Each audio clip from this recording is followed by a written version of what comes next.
Picture चालू करो बे। चलो भाई देखो अब मैं क्या करता हूँ। आलोक शर्मा जी, मुझे लगता है कि अब एक रिएक्शन आपके पास चलते हैं, क्योंकि अब धर्मेंद्र प्रधान का इस्तीफा हुआ है और ये कॉकरोच जनता पार्टी की तरफ से आंदोलन का अंत हुआ है।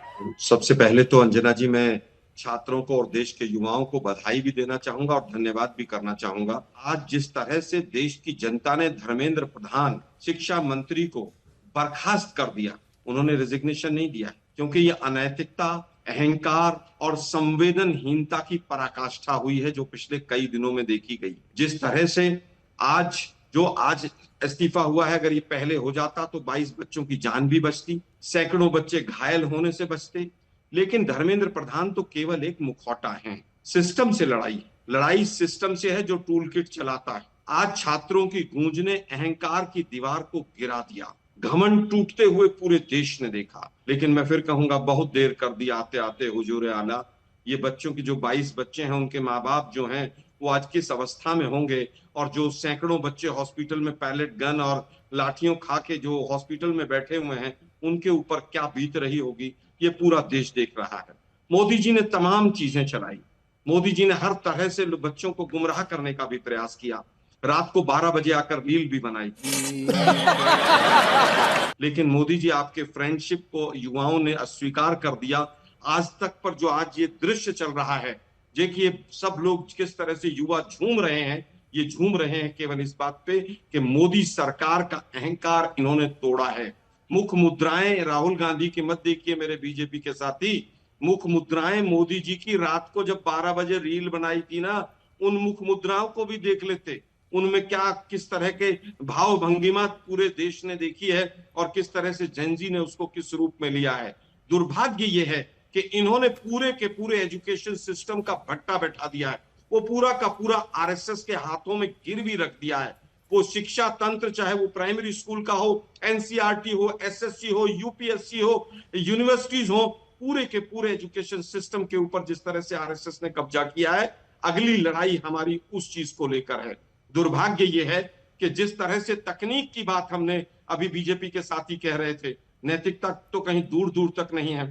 तकनीक की बात कही, एयरफोर्स को भी इन्वॉल्व कर लिया। उसके बावजूद 21 जून का पेपर इनोवेटिव व्यू कंपनी की चालाकी और बदमाशी और भ्रष्टाचार की वजह से उसके बाद भी बायोमेट्रिक्स में घपले हुए।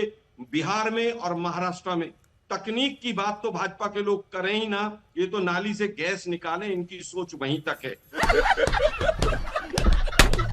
तकनीक की बात कांग्रेस पार्टी करती है और तमाम तकनीक हम ही लेकर आए थे। इन्होंने शिक्षा के नाम पर कोई एजुकेशन रिफॉर्म्स नहीं किया। एनईपी भी लेकर आए, वो केवल अपना एजेंडा लेकर आए। जिस तरह से यूपीएससी के चेयरमैन को मनोज जोशी को हटाया गया था, पूरे देश ने देखा था। इन्होंने पूरी तरह से बच्चों के भविष्य के साथ खिलवाड़ किया। पेपर लीक तक बात सीमित नहीं है, जिस तरह से तमाम एजुकेशन सिस्टम को तबाह किया है, उसके लिए आगे चर्चा होनी चाहिए। सरकार को माफी मांगनी चाहिए, मोदी जी को माफी मांगनी चाहिए। जिन लोगों के आदेश पर पैलेट गन चले, लाठी चार्ज हुआ, उनकी अकाउंटेबिलिटी फिक्स होनी चाहिए। केस वापस लिए जाएंगे, उसका एक टाइम फ्रेम होना चाहिए। किसान आंदोलन में भी इन्होंने वायदे किए थे, लेकिन आज तक केस चल रहे हैं। केस टाइम फ्रेम में तमाम केस वापस होने चाहिए। और जो फास्ट ट्रैक कोर्ट का जो झुंझुना देश को दिया है इन्होंने, सुबह फास्ट ट्रैक कोर्ट का झुंझुना दिया इन्होंने, और शाम को जो 2024 का मुख्य आरोपी था वो सीबीआई ने बरी कर दिया। धिक्कार है हम पर। सीबीआई भी अकाउंटेबल है। ठीक है सुधांशु जी, अब जवाब सुन लीजिए।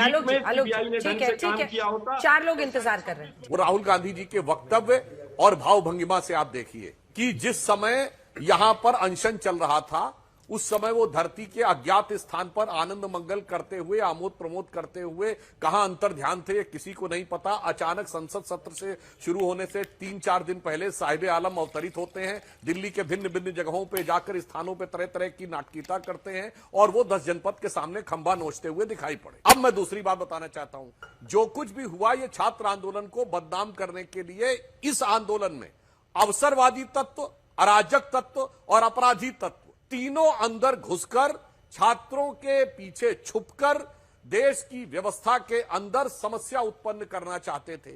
उनके मंसूबे नाकाम हो गए। अभी बदत है भाई, अभी बदत है। बड़ा दुर्भाग्यपूर्ण है, आज भी छात्रों को गिद्ध कहा जा रहा है, आंदोलन को बदनाम किया जा रहा है। आज हालत यह है कि क्रिश्चियानी, दिल्ली, खंबा नौचे बीजेपी की आज हालत यह है। लेकिन मैं दो तीन चीजों से इनकी सहमत हूँ। एक तो चीज ये है, सबसे पहली चीज कि इन्होंने कहा सतर्क रहना चाहिए, युवाओं को सतर्क रहना चाहिए कि हमारे पिताजी और दादाजी ने 70 साल तक बीजेपी और आरएसएस को दूर क्यों रखा, अब युवाओं को सतर्क हो जाना चाहिए। दूसरी चीज है कि 7 और 8 साल के बच्चे भी वहां पर आंदोलन में गए थे, वो भी अपने भविष्य के लिए पूरी चिंता कर रहे थे। नैतिकता की बात करने वालों में अगर थोड़ी सी भी शर्म बची हो तो जो इन बच्चों ने सुसाइड किया है उनको मुआवजा दिलाइए, उनके परिवारों को, और जिन बच्चों को चोट लगी है उनको भी मुआवजा दिलवाइए। एनटीए को भंग कीजिए, आरएसएस और बीजेपी के लोग जो एनटीए में घुसे हुए हैं उनको बाहर कीजिए। धर्मेंद्र प्रसाद जो प्रधान थे वो केवल दुगदुगी थे, कुछ नहीं थे। मोदी जी का मुखौटा थे और कुछ नहीं थे, आरएसएस के मुखौटा थे। सीबीआई को अकाउंटेबल कीजिए, जो सीबीआई 2024 में कुछ नहीं कर पाई वो अब 26 में भी करेगी कि नहीं करेगी। और ये टूल किट चलाना बंद कर दीजिए। अब राजनीतिक विश्लेषकों को थोड़ा बच्चों का भी सोचना चाहिए। भाजपा के प्रवक्ता भी कांग्रेस कांग्रेस कांग्रेस, राहुल राहुल राहुल राहुल राहुल राहुल राहुल, इसके अलावा इनको कुछ नहीं आता है। एक सुझाव नहीं दिया कि हम क्या करने जा रहे हैं। खिसियानी, बिल्ली, खंबा नोचे। और प्रीत की जो बात की है कि मोदी जी को प्रीत है, वो देख ली जनता ने। जहां कहीं भी पेपर लीक हो रहा है वहां के शिक्षा मंत्री बर्खास्त। क्या बात है सर, क्या बात है सर। बर्खास्त हो, इस्तीफा दे। नहीं बर्खास्त हो। ये देखिए इनकॉम्पिटेंट आदमी, भगवंत मान जी से कह रहे हैं आपकी बर्खास्त करें उनको। मैं भगवंत मान की बात नहीं कर रहा हूं, मैं कह रहा हूं जहां कहीं भी, चाहे झारखंड के अंदर हो, चाहे उत्तराखंड में हो, चाहे पंजाब के अंदर हो, चाहे केंद्र में हो, चाहे हिमाचल प्रदेश में हो, जो कोई भी शिक्षा मंत्री, एक पेपर लीक तो एक इस्तीफा। यस, ये नियम बना डन बच्चों के लिए। आप उस बच्चे की तकलीफ नहीं समझते जो बेचारा साल साल भर मेहनत करता है। मैं तो बिल्कुल कहूंगा कि उत्तराखंड में पिछले एक हफ्ते में 2 पेपर लीक हुए हैं, और अगर हमारी सरकार 4 जगह पर है, वहां पर कहीं पर भी कोई दिक्कत होती है, इस तरह की पेपर लीक की बात आती है, वहां पर भी सख्त एक्शन होना चाहिए। और इस्तीफा कोई बड़ी बात नहीं है, होना चाहिए, बर्खास्तगी भी होनी चाहिए। लेकिन रेल एक्सीडेंट में रेल मंत्री का भी इस्तीफा होना चाहिए। रेल मंत्री कितने एक्सीडेंट करवा चुके हैं उसके ऊपर भी होना चाहिए। हर मंत्री की अपनी अकाउंटेबिलिटी होनी चाहिए, चाहे हमारा हो और चाहे भाजपा का हो। ये मोदी जी का विश्व गुरु का जो गुब्बारा है फूट चुका है। अब देश इनसे जानना चाहता है कि वित्त मंत्री की क्या परफॉर्मेंस है। 100 के पार अगर डॉलर जाए तो वित्त मंत्री भी हटनी चाहिए, कितने वित्त मंत्री भी हटनी चाहिए, यूपीए और पेट्रोलियम मिनिस्टर भी हटने चाहिए, कपिल सिब्बल और E20 के मुद्दे पे गडकरी भी हटने चाहिए। और मैं बता दूं कि अगला नंबर गडकरी जी का है, ये बता रहा हूं मैं आपको। इस्तीफा दिए थे, सारे देश के इंजनों का भट्टा बैठा दिया। अगला नंबर गडकरी जी का है। अपने बच्चों का घर बहुत भर लिया है, अगला नंबर गडकरी जी का है और अश्विनी वैष्णव जी का है। जो बात आलोक जी ने कही तो मैं भी कहना चाहता हूं, शायद आपको याद ही नहीं, कर्नाटक में 4 पेपर लीक हो चुके हैं, सब छोड़िए। परफॉर्मेंस बिल्कुल जनता के सामने हुआ है। हम विपक्ष में थे, गुजरात मॉडल था, मध्य प्रदेश मॉडल था। आज विपक्ष में रहते हुए आप जहां सत्ता में हैं वहां होना चाहिए कि कर्नाटक में, तेलंगाना का, केरल का और क्या मॉडल है, क्या बात सामने। एक सेकंड सुधांशु जी, आलोक जी, आज ही खबर आई है और चली भी है, इसीलिए आपको बता रही हूं कि कर्नाटका में वेटनरी, चूंकि आपने पूछा है तो जो जानकारी है वो यही है। आरोपों के मुताबिक केपीएससी एंट्रेंस एग्जाम में जो रिक्रूटमेंट स्कैम का आरोप लग रहा है कि कर्नाटका वेटनरी डॉक्टर्स का ये आरोप है कि केपीएससी रिक्रूटमेंट स्कैम हुआ है, रिजॉर्ट में एग्जाम लिया गया है और 80 लाख की घूस का आरोप है। तो ये कल की खबर है। देखिए, आरोप है, पेपर लीक नहीं। अगर कहीं पर कोई गलत चीज हुई है उस पर एक्शन होगा। पेपर लीक और किसी तरह का स्कैंडल हुआ उसमें फर्क है, दोनों चीजों में बहुत फर्क है। 21 जून के पेपर वाले दिन इनोवेटिव व्यू ने बायोमेट्रिक में सैकड़ों बच्चों के साथ गबन किया। ठीक है, जो खबर जैसी हमने बता दी आपको, वेटनरी डॉक्टर्स ने बिल्कुल आपकी बात से सहमत हूं। विधान सौदा के बाद थाने में और जो दोषी होगा कर्नाटक में उस पर भी सख्त कार्रवाई होनी चाहिए। एक रिपोर्ट दायर की। ठीक है, समझ रहे हो। आशुतोष जी आपके पास आ रहे हैं, एक बार आशुतोष जी से बोल लेते, फिर एक बार जवाब दीजिएगा सुधांशु जी। आशुतोष जी, आज अखिलेश जी को भी हमने सुना, आज सबसे बड़ा कंसर्न यही होना चाहिए कि अल्टीमेटली पेपर लीक रुके, क्योंकि अब पेपर लीक नहीं रुकेगा तो फिर वो फोकस जो है ना वो बच्चों से शिफ्ट हो जाएगा। देखिए, छात्र क्यों इतने उद्वेलित थे, क्यों गुस्से में थे, क्यों नाराज, लेकिन बोल लीजिए आप। नहीं, कोई नहीं, गो अहेड। इसके बाद वर्मा जी आ रही हूँ, जल्दी से बोलिए। अरे बोल लीजिए भाई। नहीं, मैं ये कह रहा था कि छात्र क्यों नाराज थे, क्यों गुस्से में थे, क्यों उबल रहे थे, पेरेंट्स क्यों सड़क पे थे। एक बार नहीं, अगर एक बार का मामला होता तो सुलझ जाता। बार बार पेपर लीक हो रहे। जब पूरा देश उबला हुआ है, जंतर मंतर पर लोगों की नजर लगी, तब भी उत्तराखंड के अंदर पेपर लीक हो रहे। यानी कहीं तो कोई रोक लगनी और भी कई राज्यों में हुआ है, लेकिन उत्तराखंड में मैं एक कोई बात नहीं। पंजाब है तो आपको पंजाब याद रहता है, ये भी तो गड़बड़ है ना। ये हमें सब याद है। हाँ, सत्यप्रकाश कहीं जी, पेपर लीक हमें हुए। सब याद है। सत्यप्रकाश जी, उत्तराखंड अगर में भी केंद्र हुआ। के अंदर भारतीय जनता पार्टी की सरकार नहीं होती तो मैं उसको भी दोष नहीं देता। सवाल ये कि आप ट्रिपल इंजन की सरकार कर रहे हैं, 12 साल से केंद्र में सरकार आपकी है, नरेंद्र मोदी जैसे इतने पावरफुल प्राइम मिनिस्टर है, उसके बावजूद आप कानून लेकर आए 2024 से, आप पेपर लीक नहीं रोक पा रहे। इसका क्या मतलब? इसके दो ही चीज हो सकते हैं, या तो पूरी तरीके से इनकॉम्पिटेंस है, इनएफिशिएंसी है, या फिर कोई बहुत बड़ा आदमी इस पेपर लीक के पीछे लगा हुआ है जो नहीं चाहता कि सुचारू रूप से, स्वच्छ तरीके से, साफ सुथरे तरीके से बच्चों का सिलेक्शन हो। तू समझा? हाँ। दो ही चीज हो सकती है, तीसरी चीज तो हो नहीं सकती। अरे भाई, झारखंड में क्या हो रहा है, मान लिया आपकी बात, आप ले आइए विपक्ष की सरकार को, केंद्र के अंदर कांग्रेस सरकार ले आइए, हम कांग्रेस को जिम्मेदार ठहराएं।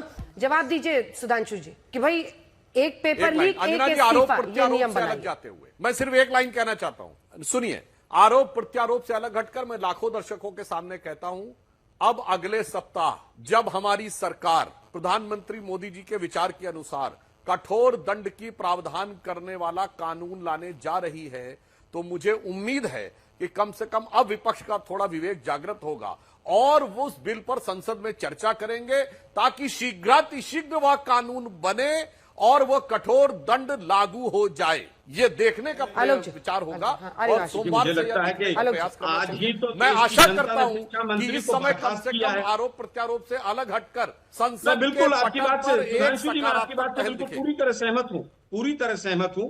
आज ही तो देश की जनता ने शिक्षा मंत्री को इनकम्पिटेंसी के चलते हुए बर्खास्त किया। आज ही आप विपक्ष की विवेक की बात कर रहे हैं। विपक्ष हमेशा से विवेकशील रहा है, आप ही लोग विवेकहीन रहे हैं। लेकिन इस बार जनजी ने, युवाओं ने बता दिया है कि इस बार वो जो 56 इंच का सीना और वो जो फर्जी गुब्बारा फुला रखा था, वो सब उतर चुका है। दुर्भाग्य यह है कि आप लोग अभी भी नहीं जाग रहे हैं, अभी भी कांग्रेस कर रहे हैं। एनटीए को भंग करो, सारे आरएसएस के संगी भरे पड़े हैं उसके अंदर, उसको निकालो उनको। वो इनोवेटिव व्यू कंपनी को सीबीआई से जांच करवाओ, जो असली गुनहगार है, जिसके चलते हुए सारी चीजें हो रही हैं। 2-4 टीचर्स को जेल में डाल के आप केवल ये शो कर दें, बाकी सब मगरमच्छों को बचा लें, ये नहीं होगा। मैं ऑन एयर कह रहा हूं, कंपनी का नाम ले रहा हूं, जिसके पास एनटीए की सिक्योरिटी का 10 साल से ठेका है, कौन दे रहा था? विनीत जोशी क्यों हटा? किसकी नजदीकियां थी? कानून इस देश के अंदर बहुत सारे हैं। निर्भया के बाद भी कानून बना था, क्या महिलाओं के साथ छेड़छाड़, बलात्कार? निर्भया कांड को 7 साल लगे, निर्भया में जस्टिस में 7 साल, जो प्रतीक बना। 2024 में नरेंद्र मोदी की सरकार एक कानून लेकर आई थी, क्यों नहीं उस पर पालन हुआ? आप फिर एक कानून लेकर आ रहे हैं।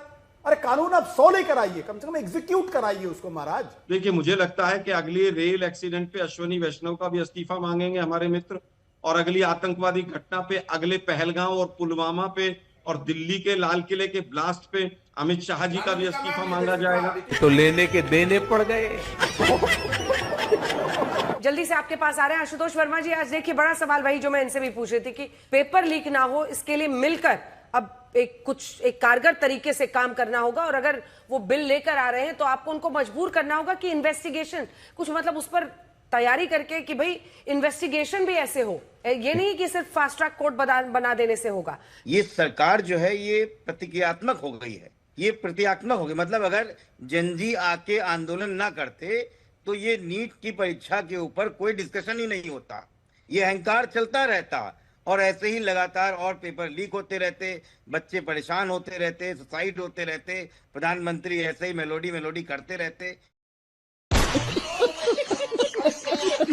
किसी को कोई फर्क नहीं पड़ने वाला था। उत्तर प्रदेश में कमोवेश यही हुआ, लगातार चोरी होती जा रही थी अयोध्या मंदिर में। अगर अखिलेश यादव विपक्ष के नेता होके इस बात का रहस्योद्घाटन ना होता तो चोरी चलती रहती, काम होता रहता। इसका मतलब अब प्रोएक्टिव सरकार नहीं रह गई और सरकार के पास कोई ऐसा रोड मैप नहीं है जो अब वो सरकार बताए कि हम ये करने वाले हैं। आज भी उत्तर प्रदेश में अनसुलझे सवाल कई पेपर लीक के बारे में है। मैं बात उसको डाइवर्ट नहीं करना चाहता हूं, लेकिन ये करना क्या चाहते थे और पूरी कोशिश करी आखिरी दिन तक इस प्रोटेस्ट को बदनाम किया जाए, इस प्रोटेस्ट को फंडिंग बताई जाए, चाइना, सोरेस, पाकिस्तान, ना जाने क्या क्या किया। अंतोगत्ता मिनिस्ट्री ऑफ एक्सटर्नल अफेयर्स को आके बोलना पड़ा कि इस प्रोटेस्ट में कहीं से कोई फंडिंग आ रही, मुझे नहीं पता, हमारे पास कोई ऐसी जानकारी नहीं है।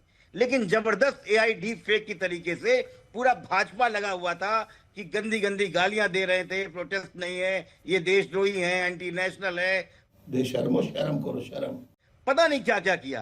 अरे एक बार भी आप नहीं समझ रहे थे ये आपके बच्चे हैं, इनका तरीका अलग हो सकता है, लेकिन आप बात सुनने को तैयार नहीं है। सत्य प्रकाश और मैं देख रहा था, मैं एक मिनट अंजना, मैं देख रहा था, सुधांशु जी कह रहे थे कि दिशाहीन, नेतृत्वहीन ये लोग विपक्ष के हैं। अरे 2013 के अन्ना आंदोलन में क्या नरेंद्र मोदी चले गए थे, अमित शाह चले गए थे, राजनाथ सिंह चले गए थे? वो दिशाहीन है, वो नेतृत्वहीन है? ये कैसी बातें आप बेकार की बोल रहे हैं? छात्रों के आंदोलन में वहां पे क्या करते राहुल गांधी और अखिलेश यादव खड़े होके? हम लोगों का समर्थन था, सदन में खड़े होकर समर्थन दिया। अगर हम झंडे लेके जाते तो आप कहते देखो ये पॉलिटिकली मोटिवेटेड है। कहीं नहीं थे सुधांशु जी, कहीं नहीं थे। टाइमलाइन में जाइए, सुषमा जी और जेटली जी ने सदन में खड़े होकर अन्ना आंदोलन का सपोर्ट किया था, और कहीं नरेंद्र मोदी किसी स्टेज पे नहीं गए थे। तुम चुल्लू भर पानी में जाके डूब के मर जाओ।